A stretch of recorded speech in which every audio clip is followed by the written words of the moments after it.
नमस्कार. शिवसेना ही शिंदे या निकालानंतर प्रथमच शिवसेना उद्धव बाळासाहेब ठाकरे गटाचे प्रमुख उद्धव ठाकरे हे कल्याण लोकसभेच्या दौऱ्यावर येत आहेत.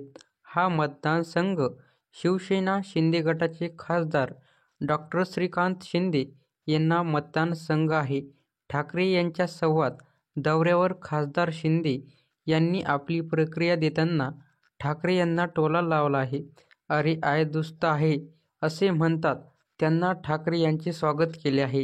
हे सगळं आधीच केलं असतं तर, असेही खासदार शिंदे म्हणाले. शिवसेना उद्धव बाळासाहेब ठाकरे यांच्या प्रमुख उद्धव ठाकरे यांचा आज कल्याण लोकसभा मतदारसंघात संवाद दौरा आहे. या दौऱ्यादरम्यान कल्याण, डोंबिवली, दिवा, कळंब परिसरातील शिवसैनिकांनी हे संवाद साधून घेतला आहे. नवीन अपडेटसाठी सबस्क्राईब करा. धन्यवाद.